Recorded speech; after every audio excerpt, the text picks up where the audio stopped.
The projection screen still glowed with my findings when they all stood in unison. 16 executives, their faces contorted with a mixture of anger and disdain, pushed back their leather chairs simultaneously, as if orchestrated by a silent conductor. My voice died mid-sentence about the alarming quality failures I had uncovered in our primary municipal valve pressure lines. "We are done listening to your failures, Vance," the chief operating officer announced to the room. Lawrence Briggs carried that particular timbre of someone who believed himself untouchable, his chest puffed out under a tailored charcoal suit. "This presentation is a complete waste of valuable executive time," he added, his hand sweeping toward the door. The rustle of expensive wool suits filled the room as they gathered their tablets and leather-bound notebooks. No one looked at me. No one spoke. The methodical way they ignored my presence felt calculated to maximize the humiliation, a corporate execution designed to make me feel small. "The numbers speak for themselves," I said, struggling to maintain a calm, professional composure. "We have a systemic failure rate that cannot be ignored. Our customers are perfectly satisfied with the current delivery schedules," interrupted Claudia Jenkins, the vice president of operations. Her polite smile never wavered, but her eyes were cold as she added, "Perhaps you should consider whether you are suited for this level of corporate responsibilities." They moved toward the exit in a tight cluster, a wall of corporate indifference. The sound of their expensive leather shoes against the polished hardwood floor seemed impossibly loud in the sudden silence of the boardroom. 16 executives, the entire leadership team of the division, walking out while I stood at the end of the long mahogany table, my hands still raised toward the projected data. That data showed indisputable evidence of their gross negligence and systematic corner-cutting. Preston Cole, the chief financial officer, was the last to leave the room. He paused at the doorway, his hand hovering near the light switch. "Don't bother finishing, Gregory. No one will ever read your report," he said with a dry chuckle. He flicked the lights off, leaving me in semi-darkness, illuminated only by the blue glow of my damning presentation. 45 seconds passed in that dimmed room. My heartbeat slowed from a racing panic to something steadier, colder, and far more calculated.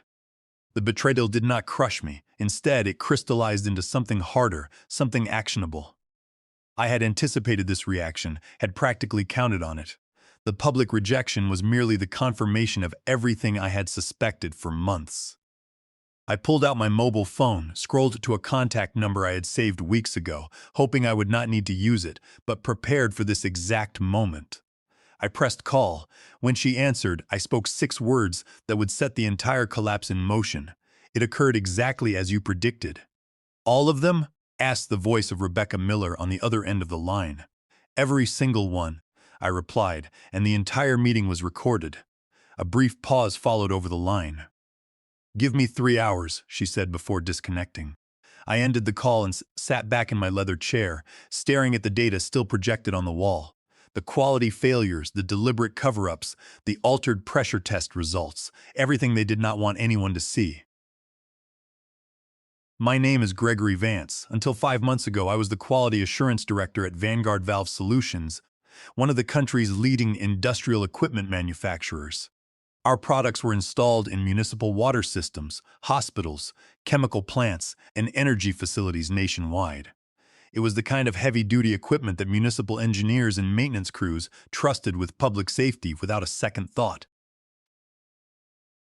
A failure in one of our high-pressure control valves could lead to catastrophic pipe ruptures, flooding, or worse. I was not always the person who made powerful enemies in high places. Growing up in a small industrial town in the Rust Belt, I learned early that systems had flaws, but honesty and professional integrity were non-negotiable. My father worked 42 years at the local pump mill, coming home with stories about corners cut by distant executives and warnings ignored by middle management. When that plant closed permanently after a preventable boiler explosion, our entire town suffered. I promised myself then that I would never stay silent if safety were at risk. My reputation in the valve manufacturing industry was built on thoroughness and an analytical mind. I had spent 2 decades fixing broken quality control processes without destroying the profitability of the companies that employed me. I was known as someone who found solutions, not someone who created problems. That was why Vanguard Valve Solutions recruited me. "We need someone with your absolute integrity," Gregory, Lawrence Briggs had said during my final interview, his smile warm and convincing. "Minor inefficiencies have crept into our QA processes during the merger. Fresh eyes, that is all we need to get back on track." My predecessor, Julian Finch, had left the company suddenly. Severe health issues, they claimed. His old team seemed oddly reluctant to discuss him. Whenever I asked about Julian's historical documentation or safety audits, I received vague responses about a unique archiving system that had not been properly transferred before his departure. It was a classic corporate wall, and it did not take long for me to find the first real warning sign. The first warning sign came during my facility tour of the main assembly plant. Sarah Croft, a quality technician with 11 years of experience at the company, showed me around the high-pressure testing bays with mechanical precision. Her answers felt highly rehearsed, almost as if she were reciting a script written by corporate counsel. When we reached the calibration lab, her behavior shifted. I asked about their validation protocols for the municipal control valves, and her eyes darted toward a small security camera in the upper corner of the ceiling before she spoke. "We follow the established company procedures, Gregory," she said, her voice tight and hushed. "There is nothing else to report." I noticed that she was trembling slightly as she adjusted the pressure gauges. When she thought I was not looking, she slipped a printed calibration log onto my clipboard. It showed that a batch of 60 valves, intended for a regional water reservoir, had failed the pressure tests at only half their required capacity, yet they were marked as certified for shipping. Later that week, I found testing results that did not match the manufacturing outputs. Valves that failed critical high-pressure safety checks were being marked as passed and shipped out with altered digital signatures. When I brought these discrepancies to my immediate QA team, they stared at their hands, silent and visibly afraid. They knew the danger, but they also knew what happened to those who spoke up. The fear in the office was thick, a heavy blanket that kept everyone quiet. "Just follow the established protocols," Gregory, Lawrence Briggs, instructed when I requested a private meeting in his spacious office. Previous leadership tended to complicate things unnecessarily. "We need a director who understands efficiency, not someone who slows down shipping schedules over minor deviations." He stood up from his desk, walking over to the window that overlooked the shipping yard. "The market does not wait for perfect safety logs, Gregory." The next day, a bonus notification appeared in my bank account. It was a substantial sum, $55,000, far more than my contracted performance incentives. There was no explanation provided in the transaction details. I knew what it was, a quiet payment to ensure my silence. I immediately wrote a formal email to Human Resources and Payroll, declining the funds and requesting they be returned to the corporate account. I kept a certified printout of that correspondence. Instead of backing down, I expanded my investigation. The patterns of deception became clear and terrifying. Our flagship municipal valve line had critical metallurgical flaws that were being deliberately concealed during the casting stage. Testing protocols had been modified to hide stress fractures that developed under high pressure. Customer complaints from 3 different water districts were being redirected to a private server and buried by the operations department. "The issue is not with the product design," Claudia Jenkins explained when I presented my initial findings to her privately. "It is with user expectations and installation errors. Every industrial manufacturer has acceptable margins of deviation. We are within industry standards. Not when those deviations could cause a major municipal failure," I countered, placing the structural analysis reports on her desk. "These valves are failing at 80% of their rated pressure limit." Claudia Jenkins slid a blue folder across her desk. Inside was a revised executive employment contract with a substantial salary increase, 50% above my current rate, and a highly restrictive confidentiality clause that would prevent me from disclosing any QA data to outside parties, even regulators. "Everyone benefits from regulatory flexibility, Gregory," she said, tapping the signature line with her gold pen. "We reward team players who understand the bigger picture." I took the contract, told her I would consider the offer over the weekend, and continued gathering evidence. That night, I received an anonymous email from an encrypted address. It contained 3 years of original safety reports that had been deleted from our official database. The sender's message was brief. Julian Finch was not sick. He was forced out when he refused to sign the revised contract. I eventually tracked down Julian's wife, who confirmed my worst fears. She told me that the company had threatened her husband with manufactured fraud charges, claiming he had stolen intellectual property unless he signed a massive settlement containing a strict gag order. The stress had broken his health, and he was now living in virtual isolation. The revelation changed my entire strategy. I realized that a direct confrontation inside the company would only lead to my immediate termination and the destruction of my files. They had a system for handling whistleblowers, and I was walking right into it. If I wanted to make a difference, I had to play their game until the trap was set.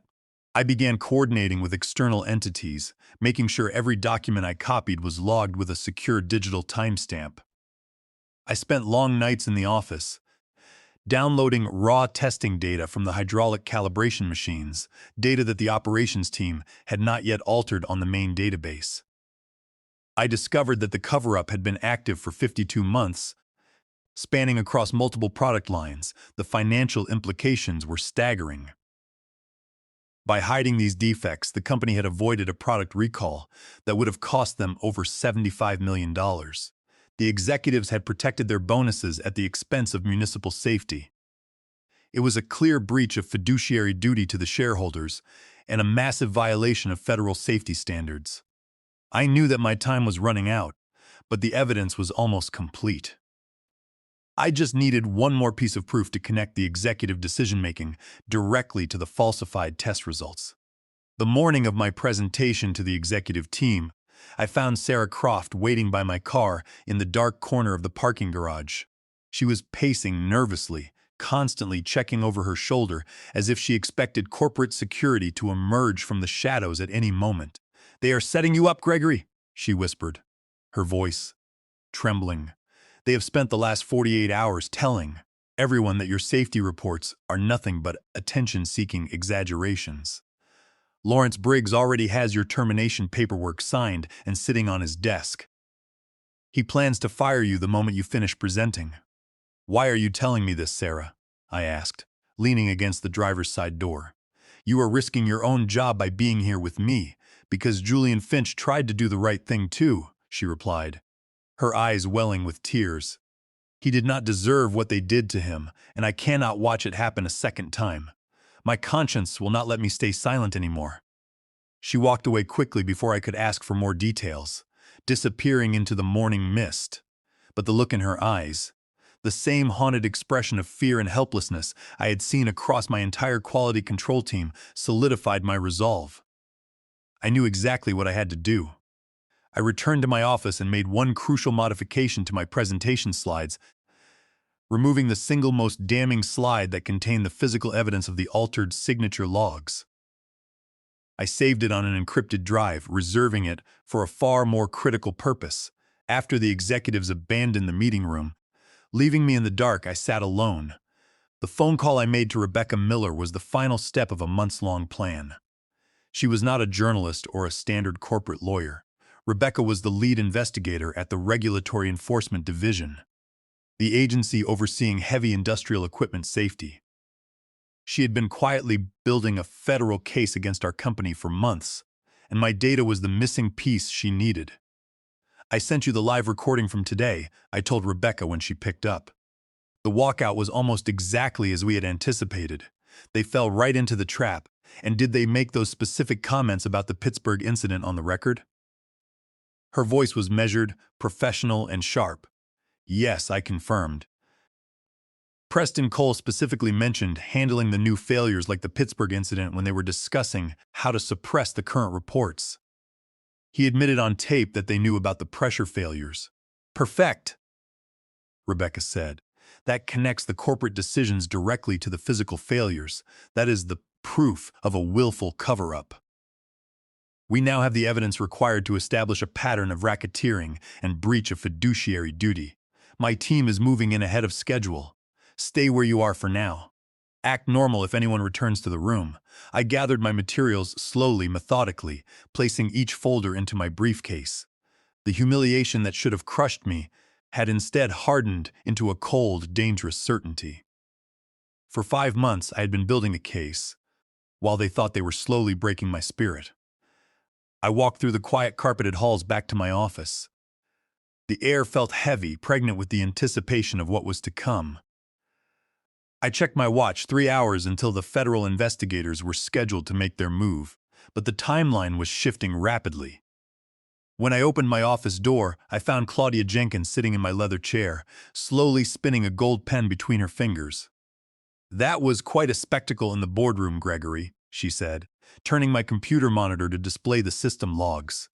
Although not surprising, given your combative approach to team's dynamics, I set my briefcase down on the desk.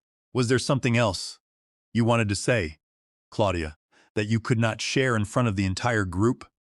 She smiled that cold, toothless smile. "You know, Gregory, I actually argued for hiring you. Your reputation for fixing QA systems impressed me, but you completely misunderstood your assignment from the beginning. Your job was to fix the perception of our quality issues, not to create new problems for the marketing team."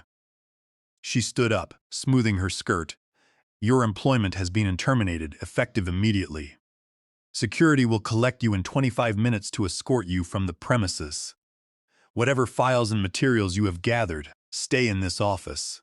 They are company property, including my personal engineering notes," I asked. "Everything." Her eyes narrowed. "The company owns all work product created during your tenure. Do not attempt to download anything." "I understand," I replied, nodding slowly. Something in my calm acceptance made her uneasy. "This is not a negotiation, Gregory. You have made enemies of people who do not forget, people with massive influence across this entire industry. You will find yourself blacklisted before the week is out." "Is that a threat?" I asked quietly. "It is reality," she said, walking toward the door. "Your career ended the moment you decided to go against Lawrence Briggs and this board. Principles are not much compared to 16 executives' unanimous opinion," I remarked. She paused at the doorway, looking back. "Exactly. No one will ever believe your word against ours." After she stepped out, I sat at my desk and pulled open the bottom drawer. Taped to the underside was a small, high-sensitivity digital recorder that had been capturing every conversation in my office for the past 14 weeks. I slipped the device into my inner suit pocket just as my phone buzzed with a message from Rebecca. "We are in the lobby. 6 agents are with me. Meet us downstairs in 10 minutes. The lobby of Vanguard Valve Solutions was bustling with afternoon activity when I stepped out of the elevator. The massive glass doors swung open, and 6 individuals in dark suits entered, led by Rebecca Miller. Her gold federal badge was already visible as she approached the main reception desk. "Regulatory Enforcement Division," she announced, her voice carrying clearly across the polished marble floor. "We have a federal search warrant to access specific company records, servers, and to conduct interviews." The security guard looked panicked, his fingers trembling as he reached for his phone. Within minutes, the lobby transformed into carefully controlled chaos. Employees stopped in their tracks to watch the unfolding scene. Several people pulled out their mobile phones, capturing the arrival of the federal agents. Someone from the legal department rushed down, sweat glistening on his forehead, demanding to see the official paperwork. I stood near the reception desk, observing as Rebecca handed over the documents and explained the situation with clinical, unyielding precision. Her team immediately dispersed toward the elevators, accompanied by thoroughly unsettled corporate lawyers. Lawrence Briggs appeared, shortly after, his face red and his voice sharp as he hissed instructions to a junior attorney who looked increasingly alarmed. When Lawrence spotted me standing near the center of the lobby, his expression transformed from frustration to calculating suspicion. He strode over, positioning himself to block my view of the proceeding. "I hope you understand what you have done, Gregory," he said quietly, his voice dripping with venom. "This little tantrum will destroy more than just your career. You will never work in this industry again. I will personally see to that." "That sounds like a serious concern, Lawrence," I replied, maintaining a calm and even tone. Perhaps you should share those thoughts with the federal agents who are currently entering your office. His face tightened. You signed a binding confidentiality agreement, Gregory. You have committed a material breach of contract, and we will prosecute you to the full extent of the law. We will sue you for everything you own. Actually, Lawrence, I replied, any confidentiality agreements I signed regarding safety audits are void ab initio. Under federal whistleblower protections, specifically the Sarbanes-Oxley Act and California Penal Code Section 470 regarding the forgery of compliance signatures, contracts designed to conceal criminal acts are legally unenforceable from their inception. I did not leak anything to the press or competitors. I simply followed mandatory federal reporting protocols that you and your team have been circumventing for 48 months. The color drained from his face as he processed the legal reality of what I was saying.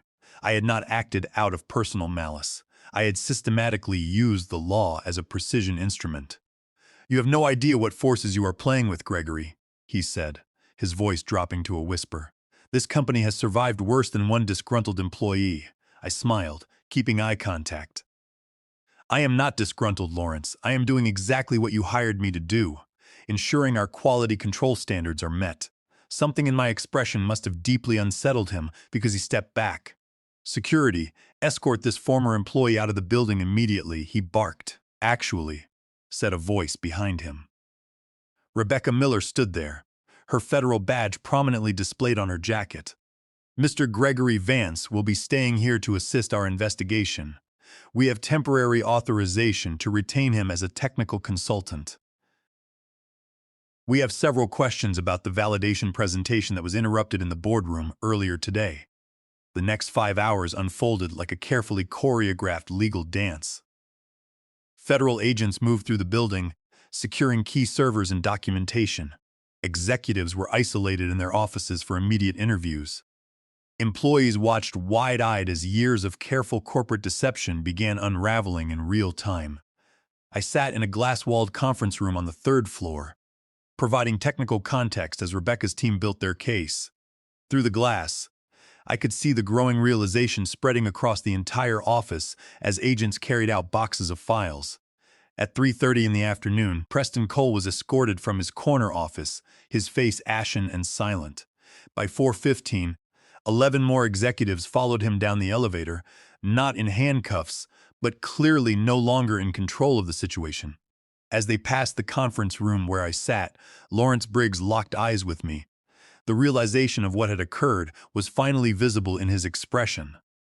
Understanding that the quality director they had dismissed as an inconvenience had systematically dismantled their entire operation was worth every moment of the anxiety and gaslighting I had endured over the past 5 months. But this was only the beginning of their problems. What none of them knew yet was that the next morning, their carefully constructed house of cards would completely collapse in a way that would prevent any corporate damage control from saving them.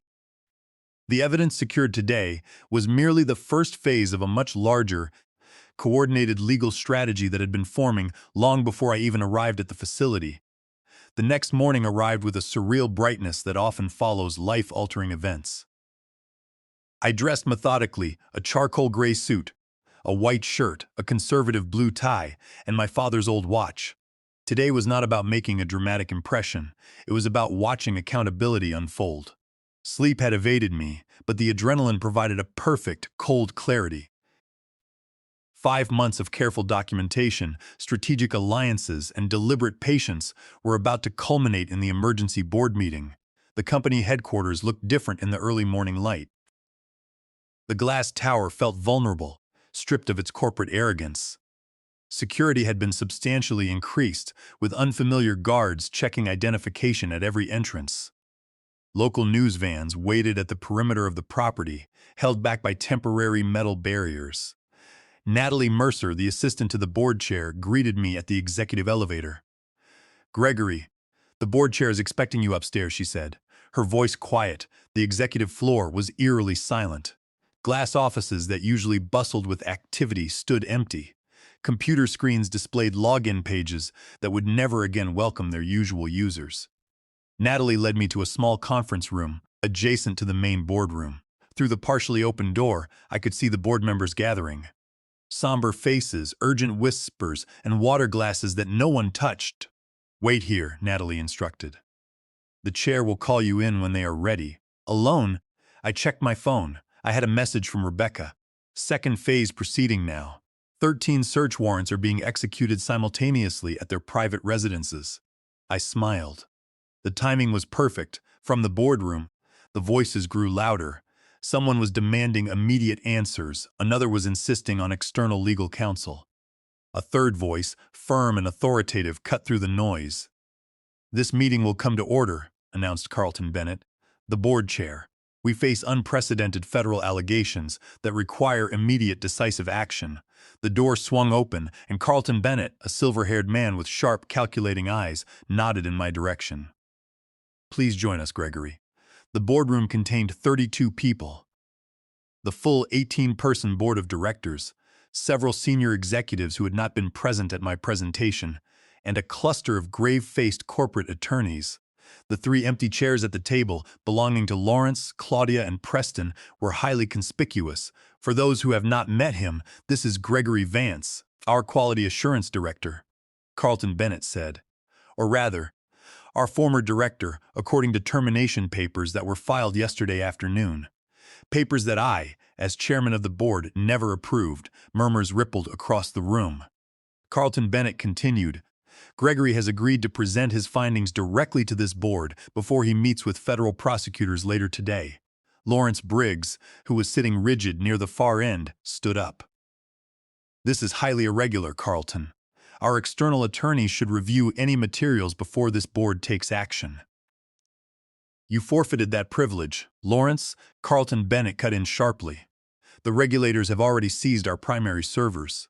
We are trying to understand the extent of our legal liability before the markets open." "Gregory, the floor is yours." I connected my tablet to the presentation system. The room darkened and the screens illuminated. As I started explaining yesterday, before the executive departed, I began, "Our quality control protocols have been systematically compromised for approximately 52 months. For the next 55 minutes, I methodically laid out everything I had discovered. I showed the altered test results, the suppressed safety warnings, and the modified metallurgical parameters. I presented communications proving the deliberate concealment of valve failures, including 5 that had resulted in major waterline ruptures. "This cannot be accurate," one of the board members insisted. "These must be isolated manufacturing incidents."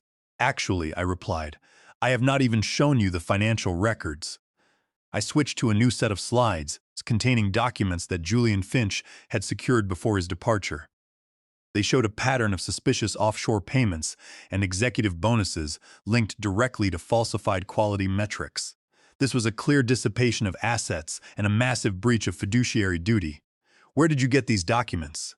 Carlton Bennett asked, his voice low. "From Julian Finch," I replied. "Before he was forced out under a gag order, he encrypted these files. He left them with instructions to be released if his safety reports were deleted. The contracts you used to silence him are void ab initio due to coercion and fraud." I clicked to the next slide, playing the audio-video archive of the executives walking out of my presentation the previous day, including their disparaging remarks. The crystal-clear audio brought a painful silence to the room. I explained that under Company Policy Manual Section, CUP 5.2, all executive meetings are recorded for archival purposes. I had simply requested the file, which Carlton Bennett had authorized.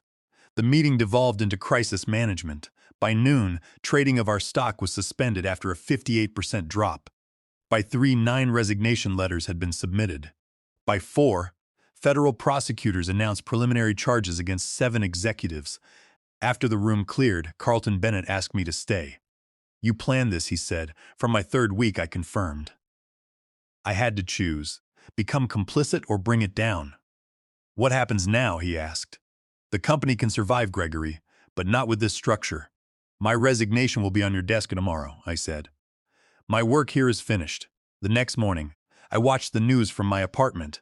The corporate fallout was massive, but safety would finally be restored. My phone rang, an unfamiliar number. "Is this Gregory Vance?" It is, I replied. This is Dr. Timothy Albright from Memorial Health. We need an independent consultant to verify the safety of our municipal valve systems. Would you be interested? I smiled. Very much so. Sometimes, the best revenge is not just watching your enemies fall. It is using their destruction to build a safer world upon the ruins they left behind.